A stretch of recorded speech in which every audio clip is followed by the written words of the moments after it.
بارے میں اللہ کے نبی نے فرمایا والحسنۃ بعشر امثالھا، جو نیکیاں ہیں نا، نیکیاں وہ ایک نیکی جب ہم کرتے ہیں تو اس ایک نیکی کا ثواب جو ہے اللہ کے یہاں ہمیں 10 نیکیوں کے برابر ملتا ہے۔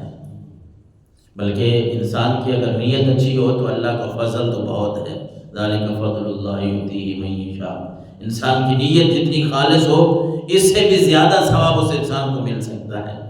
اور حضرت سہل حضور کے صحابی ہیں، وہ کہتے ہیں عن النبی صلی اللہ علیہ وسلم قال ان فی الجنۃ بابا یقال له الریان یدخل منہ الصائمون یوم القیامہ۔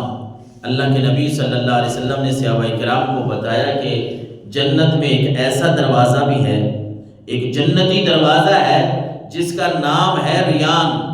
ریان اس دروازے کو کہتے ہیں، اور حضور نے فرمایا قیامت والے دن اس دروازے سے صرف روزہ دار ہی داخل ہوں گے۔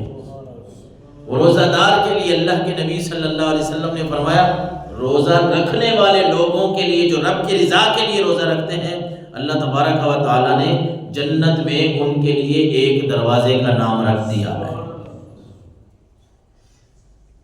اور پھر اس حدیث مبارکہ میں حضور فرماتے ہیں لا يدخل منہ احد غیرهم، روزے داروں کے علاوہ اس دروازے سے کوئی نہیں جائے گا جنت میں۔ اور پکارا جائے گا این الصائمون، روزے دار کہاں ہیں؟ بلایا جائے گا، اللہ کا حکم ہوگا روزے داروں کو پکارو، بلاؤ ان کو، این الصائمون، اعلان ہو رہا ہوگا۔ جو اللہ کی رضا کے لیے سحری سے لے کر افطاری تک کھانا پینا بند کر دیتے تھے، روزہ رکھتے تھے، ان کو بلاؤ۔ فیقومون لا يدخل منہ احد غیرهم، جب وہ کھڑے ہوں گے تو اللہ کی طرف سے حکم ہوگا کہ یہ تمہارا دروازہ ہے، اس دروازے سے جنت میں صرف تم نے ہی داخل ہونا ہے، کسی اور کو اجازت نہیں ہے، کوئی وہاں جائے گا نہیں۔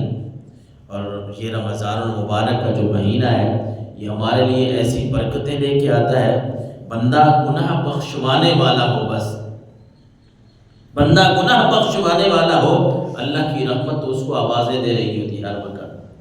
حضور علیہ السلام نے فرمایا نا کہ رمضان المبارک میں 4 چیزوں کی کثرت کرو، 4 چیزیں زیادہ کیا کرو۔ رمضان المبارک کے مہینے میں صرف روزہ نہیں رکھنا، بلکہ اللہ کے نبی نے فرمایا رمضان کے مہینے میں ان 4 چیزوں کی کثرت کرو۔ وہ کیا ہے؟ فرمایا کہ لا الہ الا اللہ، اور فرمایا استغفار۔ 2 یہ چیزیں بتائیں کہ لا الہ الا اللہ زیادہ پڑھنا ہے، اس کی کثرت زیادہ کرنی ہے، اور فرمایا استغفار، استغفر اللہ، اللہ سے معافی مانگنا، اس کی کثرت کرو۔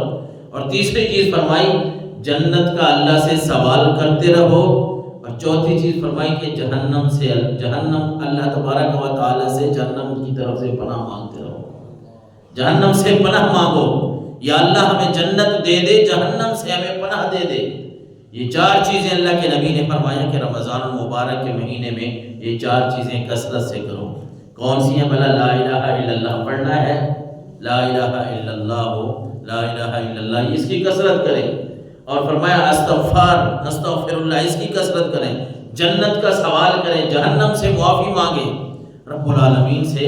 یہ باتیں اللہ کے نبی نے فرمایا جو رمضان المبارک کے مہینے میں کرے گا نا تو ظاہر ہے اس کا اجر و ثواب، جس طرح حضور علیہ السلام نے فرمایا کہ رب فرماتا ہے روزہ میرے لیے ہے تو اس کا بدلہ میں ہی عطا کروں گا۔ اور پھر روزے کے ساتھ ساتھ اگر انسان یہ اعمال کر لے گا تو پھر تو سونے پہ